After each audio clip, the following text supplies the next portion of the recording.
Greetings, users and programs. This is Etari Living Sacrifice, playing some Assassin's Creed Origins, getting a tour of Egypt.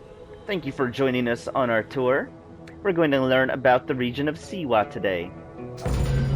Welcome to Siwa. Siwa. Oh! Oh no! I don't actually want a horse, I just wanted to walk. The Siwa Oasis Makes me is feel in the better about western myself. desert of Egypt. Geographically, the Siwa Oasis is located in a depression 20 meters below sea level. Its natural springs and warm climate aided in the bountiful production of date trees.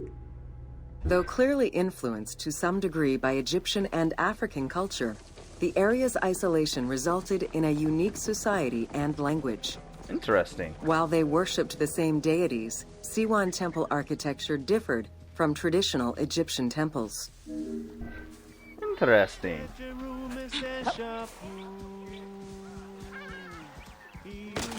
Oh, my bad. My fault. Whoa. Old Kingdom Egyptians referred to the oasis as cauldron, due to its unique geographical structure. Oases were crucial for nomadic tribes and caravans. Without them, there was no chance of survival in an otherwise harsh landscape. As such, oases quickly became hubs for trade, as well as areas of political control. I just learned that the plural of oasis is oases. Don't be running away on me. We finally got a far one. You're actually useful now.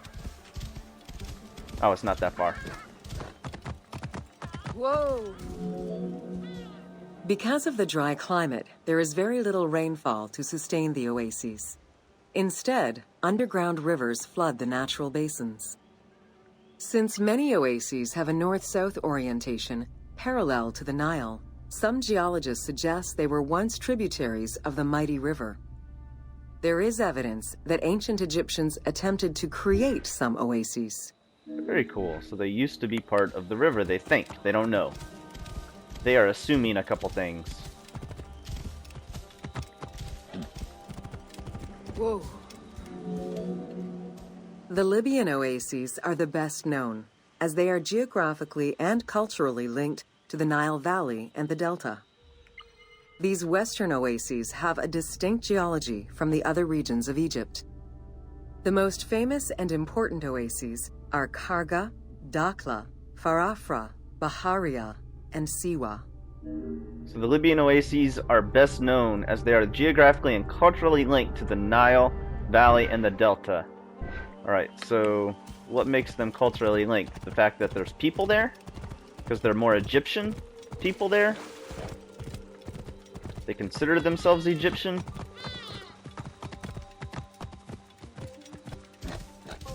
Whoa, whoa. The Spring of the Sun is one of many thermal sources in Siwa, with the particularity that Cleopatra would have bathed in this one, giving it its name. The presence of the source beneath was attested already by Herodotus during the 5th century BCE, when the oasis was called Amuneion by the Greeks of Cyrene.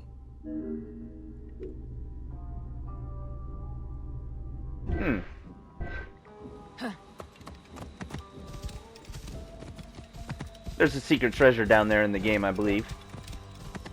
One of the scrolls sends us there, I think. Whoa! Yeah! Rimshot! Oracles predicted the future, delivered omens that could be more or less obscure, and offered divine guidance. The Siwan Oracle was considered one of the 3 greatest of the ancient world, alongside the oracles of Delphi and Dodoni.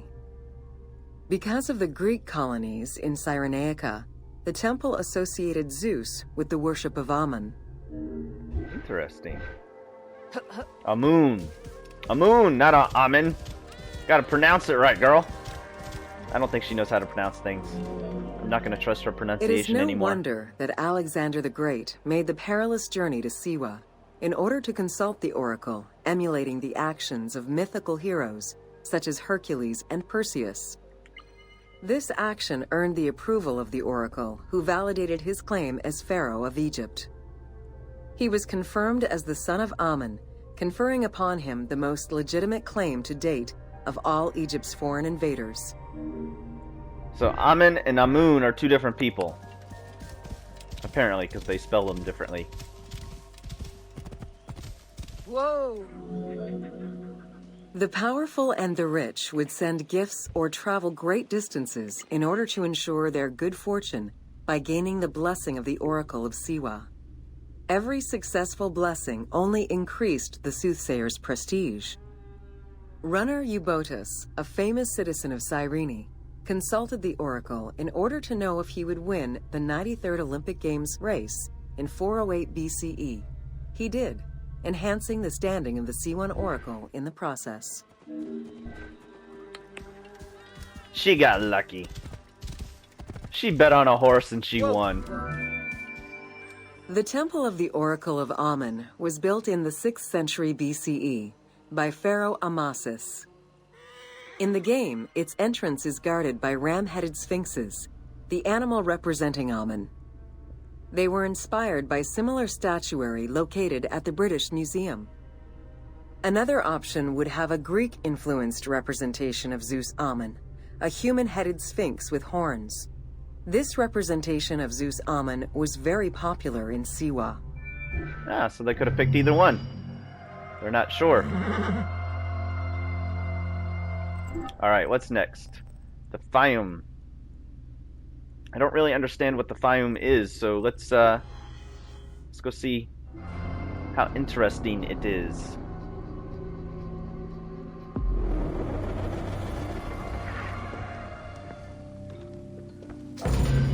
Welcome to the Fayum. Fayum. The Fayum Oasis is an enormous basin in the western desert that formed from the Nile's overflow.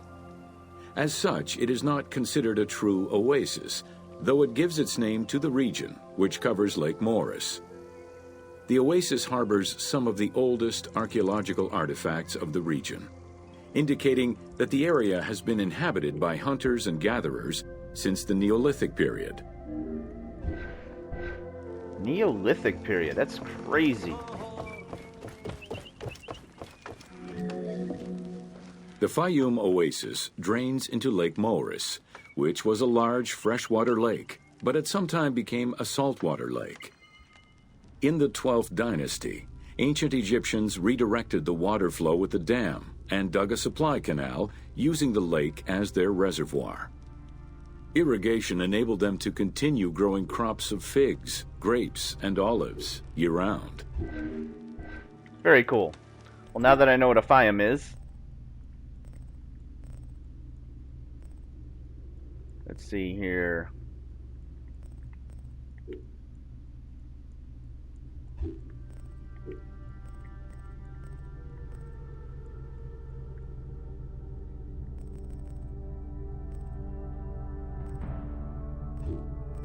Rediscovering Egypt and Tron. Founding of Cyrene. The Temple of Zeus. Yes. I want to learn about the temples.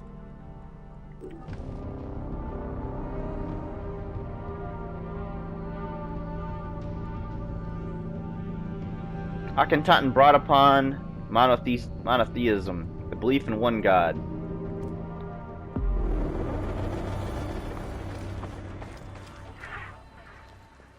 Temple of Zeus in Cyrene. Welcome to Not the Temple Cyrene. of Zeus in Cyrene. No, Cyrene. You don't know how to pronounce it. Facing east towards the rising sun stands the temple dedicated to the cult of Zeus. It was built sometime in the 5th century BCE. 70 meters long with 46 Doric-style columns, the imposing structure was the largest Greek temple erected in Africa.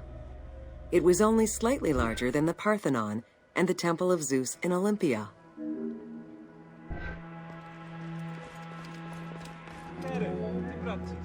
The exterior was designed with the decorative elements common to Doric architecture. The dimensions of the columns were different, giving visitors an impression of uniqueness when viewing each facade.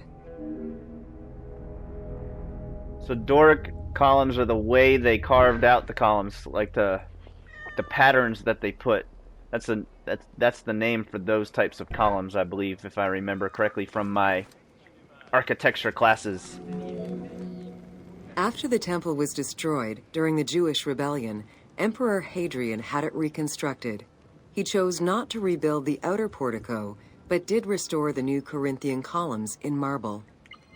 The temple was later completed under Marcus Aurelius.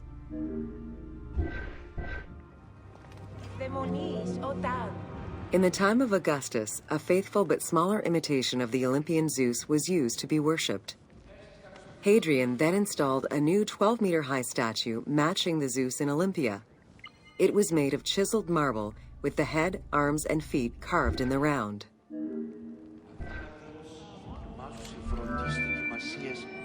Archaeologists confirm that there was a monumental statue of Zeus in this temple, though experts remain divided on whether it was one of Zeus or one more specific to the cult of Zeus Ammon. The team elected to place a statue of Zeus Ammon in this location, knowing that Cyrene was central to the spread of this cult in the Greek Mediterranean area. Dang, these guys had to make some decisions, didn't they? The Gladiator Arena. Of course we gotta go learn about that.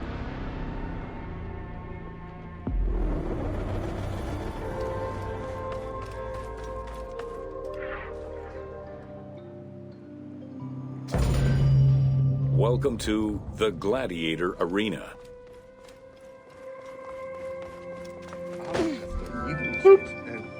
While gladiators would not perform in Cyrene until later in the Roman era, the team decided to include a gladiatorial arena for two reasons. First, they believed it was important to portray this aspect of Roman life. And second, they felt it would add interesting gameplay possibilities. Ah, so there wasn't even an arena here till later. The first gladiators to enter the arena were prisoners of war.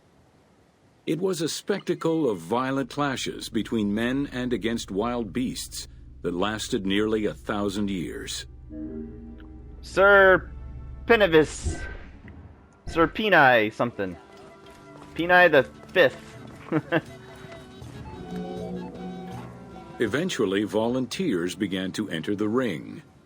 For status and money, many of the more skilled combatants increased the quality of the entertainment.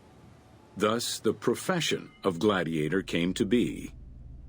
Bound by contract to the master of the gladiators, the fighters were fed, trained, and guarded in barracks. Why would a gladiator need to be guarded?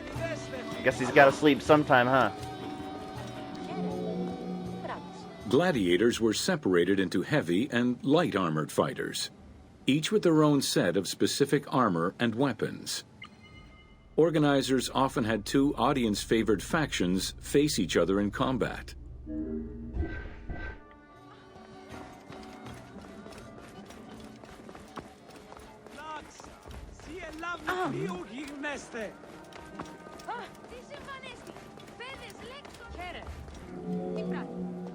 The events were highly organized. Fights were held with a background of music and supervised by a referee. There's a referee? Death, either in the course of combat or by decision, was not always the only way out for the loser. Several were released due to their performance and gained great notoriety as celebrities. Crazy. Gladiators fighting Rome, Italy.